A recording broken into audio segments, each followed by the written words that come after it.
नमस्कार। आप देख रहे हैं विनोद यादव के साथ पीएसके न्यूज और डालते हैं आसपास और देश विदेश की खास खबरों पे नजर। आज तो हम कम सवाल कर रहे हैं, लेकिन अगली बार हम आपसे मिलेंगे तो इससे भी कड़वे सवाल आपसे करेंगे। भी हमारे देश के तरफ बुरी नज़र की तरफ। अब मेरा सवाल यह है, जो एक महीना का आपका त्यौहार है वो नोचने वाले नोच कर चले जाएंगे, ठीक है। दूसरा सवाल बहुत इम्पोर्टेंट, देखिए हम पत्रकार हैं, सवाल करना हमारा फर्ज है। तो दूसरा सवाल, धर्म बड़ा है या कर्म बड़ा है? मुझे लगता है कर्म बड़ा है। देशवासियों को कल की गई हुई गुड़ी पड़वा की ढेर सारी बधाई और आज की ईद की भी ढेर सारी बधाई हो। आप एक इंसान को इंसान समझो, यही आपका कर्म है। क्योंकि क्या होता है, हर अपने हिंदुस्तान में ज़्यादा करके मैं बोलूँगा धर्म बहुत है। नमस्कार, मैं विनोद यादव, आप देख रहे हैं पीएसके न्यूज। रमज़ान महीना ख़त्म हुआ है और हमारे अजीज़ दोस्त हैं वो उनसे मिलेंगे और रमज़ान महीने पे कुछ सवाल करेंगे। तो चलिए मिलते हैं बशीर शेख जी से। पहले पीएसके न्यूज में आपको बहुत बहुत स्वागत है। आपका तहे दिल से मैं धन्यवाद करता हूँ और आपके न्यूज़ के माध्यम से पूरे देशवासियों को मैं अस्सलाम वालेकुम, नमस्कार। मैं बशीर शेख।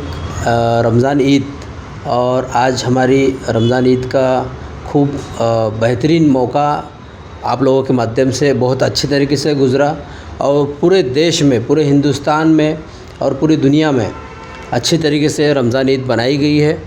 और इसके पहले एक दिन पहले हमारा हिंदू समाज का नया साल गुड़ी पड़वा भी अच्छे तरीके से बनाया गया। तो मैं यही चाहता हूँ अमन और शांति के साथ हमारा देश ऐसे ही प्रगति पे आगे जाए और कोई भी जो भी हमारे देश के तरफ बुरी नज़र के तरह देखता है और कुछ गलत मैसेज देश के लोगों को फैलाता है और उससे माहौल ख़राब करने वाली चीज़ें होती है, तो मुझे ऐसा लगता है देश समझदार है और देश अच्छे जगह पे अच्छे तरीके से प्रगति पे जा रहा है। इसलिए ये सब चीज़ों को ना देखे और देश में मिलजुल कर हिंदू भाई और मुस्लिम भाई मिलजुल कर एक साथ कंधे को कंधा लगाकर आगे तक बढ़े और देश का नाम आगे रोशन करे। ये मैं आपके चैनल के माध्यम से देशवासियों को फिर से एक बार देश को, सभी को, देश में जितने भी रहते हैं, सभी धर्म के लोग रहते हैं, सभी को ईद मुबारक। धन्यवाद। अब मेरा सवाल यह है, जो एक महीना का आपका त्यौहार है, एक महीना में सबसे पहले मैं यही पूछूंगा, क्या दिक्कतें आपको उठानी पड़ी? इस एक महीने में दिक्कतें देखो कैसा होता है कि एक महीने में सब पर्दे हट जाते हैं। बोलते हैं ऊपर वाले से और आपके ये जो एक पर्दा होता है बीच में, सात पर्दे होते हैं, वो हट जाता है और डायरेक्ट कनेक्शन होता है। तो उसके लिए एक उपवास रहता है हमारा, जिसको हम रोज़ा बोलते हैं। तो वो रोज़ा सुबह चालू हो जाता है, 4:30 बजे स्टार्ट हो जाता है और शाम को 7 बजे के करीब वो रोज़ा हमको खोलना पड़ता है। लगभग आप उसके बीच का डिस्टेंस देख लिए थे कितने घंटों का है। मेरा बस वही सवाल है कि जब आप उस वक्त में उपवास में रहते हैं तो आपके रोज़गार हैं, कोई स्कूल में है, कोई कंपनी में कोई ड्राइवर है, ऐसे बहुत सारे काम हैं। उस पीरियड में क्या क्या दिक्कतें आपको झेलनी पड़ती है जब आप उपवास में रहकर? तो क्या दिक्कतें हैं? दिक्कतें वही मैं बताना चाहता हूँ कि पहले तो जैसे आम टाइम होता है ना, तो गॉड के उधर बहुत सारे ऐसे पर्दे होते हैं और रोज़े में वो पर्दा खुला हुआ रहता है, तो हमें डायरेक्ट वो ऊपर वाला दिखता है। क्योंकि वो अपने, जैसे अभी हमारी माँ है, वैसे 70 माँ जैसे प्रेम करने वाला गॉड होता है, अल्लाह होते हैं। तो उनको पता है अपने बंदे को तकलीफ़ हो रही है, तो वैसा माहौल वो बना के रखते हैं। इसकी वजह से हमें पता ही नहीं चलता है उनकी मोहब्बत में, उनके इबादत में, कि पूरा दिन हमारा कैसा बीतता है। ठीक है। दूसरा सवाल बहुत इम्पोर्टेंट, देखिए हम पत्रकार हैं, सवाल करना हमारा फ़र्ज़ है, क्योंकि अगर हम सवाल नहीं करेंगे तो ये देश को नोचने वाले नोच कर चले जाएंगे, ठीक है। तो दूसरा सवाल, धर्म बड़ा है या कर्म बड़ा है? मुझे लगता है कर्म बड़ा है। क्योंकि क्या होता है, हर अपने हिंदुस्तान में ज़्यादा करके मैं बोलूँगा धर्म बहुत है। आप एक इंसान को इंसान समझो, यही आपका कर्म है। और मैं तो बोलूँगा, मैं मुस्लिम धर्म से बिलोंग करता हूँ, तो हमारे में मोहब्बत एक का पैगाम पहुँचाना, ये सबसे बड़ी चीज़ को मानी गई है।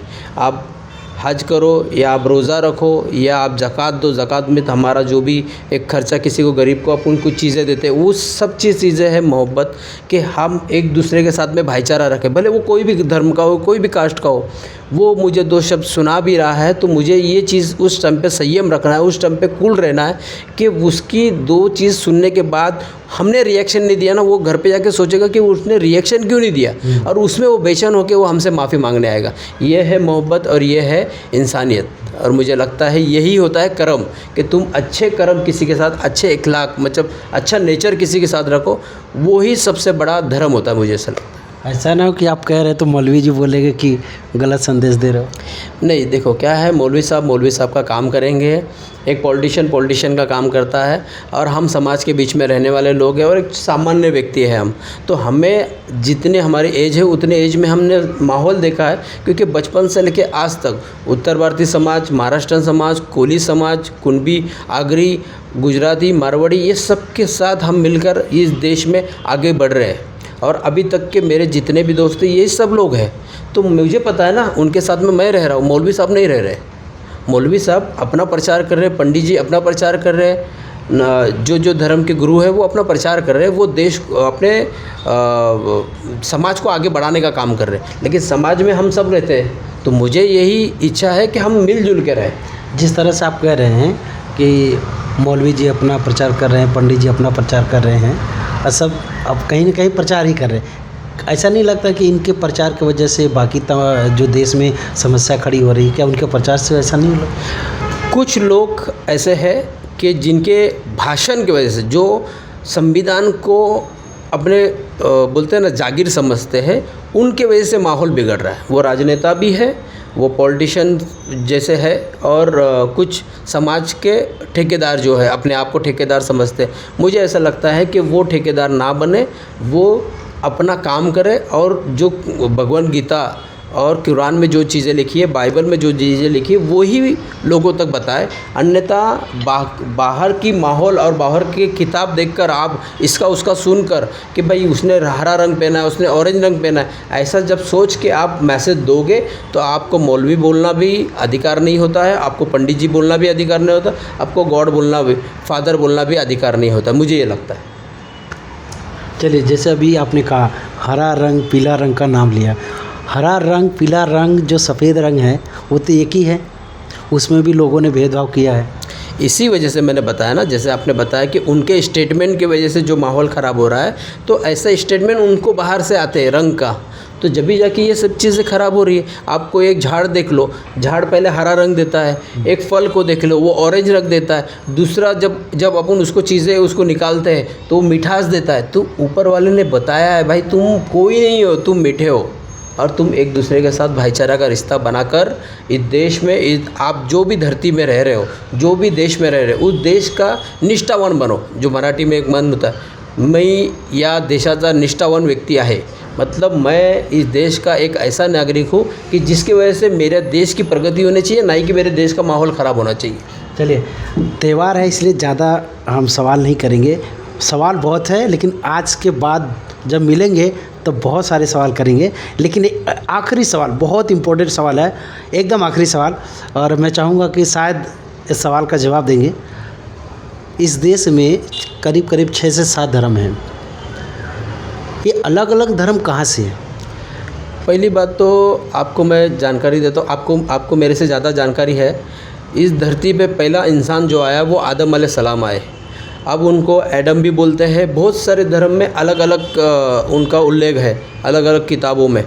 तो मुझे लगता है उसके बाद का जो माहौल बना, तो लोगों ने एक हिंदुस्तानी ऐसा एक देश है जिसमें सभी देश के लोग रहते हैं, सभी जाति के धर्म के लोग रहते हैं। तो धर्म किसने बनाया इस पे तो मैं नहीं बोल पाऊँगा कि किसने बनाया, लेकिन सबको ऐसा लगा कि मैं मुस्लिम धर्म में अच्छे से रह रहा हूँ, हिंदू धर्म में अच्छे से रह रहा हूँ, क्रिश्चियन धर्म में अच्छे रह रहा हूँ, बुद्ध समाज में अच्छे से रह रहा हूँ। तो हर इंसान ने अपने शेड्यूल के हिसाब से वो धर्म स्वीकार करते हुए भी आगे माहौल बनाकर रह रहा है। आज भी आप देखोगे बहुत सारे लोग, कोई मुस्लिम है तो वो हिंदू हो रहा है, हिंदू है तो मुस्लिम हो रहा है। तो ये इंसान ही इंसान को बना रहे हैं। उससे ऐसा लग रहा है कि ये धर्म अच्छा है, उससे ये अच्छा लग रहा है वो ये धर्म अच्छा है। तो ऐसा करके किसी भगवान ने, किसी महापुरुष ने ऐसा नहीं किया कि ये धर्म की निर्माता की है और उसके बाद धर्म उभर के आया है, ऐसा कुछ नहीं है। चलिए, मैं चाहूँगा कि इन बातों से सीख लीजिए, मतलब विवाद नहीं, नफरत नहीं, एक सीख। मैं इनसे इसलिए सवाल किया कि लोगों को समझदारी आए, सीखे। जो देश में हर तरह से प्रॉब्लम तभी आता है जब कोई त्यौहार होता है, चाहे हिंदू का हो, मुस्लिम का हो, सिख का हो, किसी का भी त्यौहार होता है तभी समस्या सबसे ज़्यादा खड़ा होता है। इसीलिए सवाल करना मेरे लिए लाजमी रहा, मैंने किया। अब बात रह गई जो धर्म की कि 6 से 7 धर्म है और उसमें से पहला कौन धर्म है, आज तक किसी को कुछ पता नहीं चला है। हर इंसान ने अपने अपने हिसाब से, अपने नॉलेज के हिसाब से उन्होंने रखी है अपनी बात, अपनी किताब बनाए, अपने बुक बनाए हर धर्म के लोग। तो मैं चाहूँगा कि जिसको जो भी समझ आता है कमेंट बॉक्स में रखें, लेकिन विवादित नहीं, प्यार भरा एक संदेश होना चाहिए कि देश का हर व्यक्ति एक साथ जुड़ा रहे।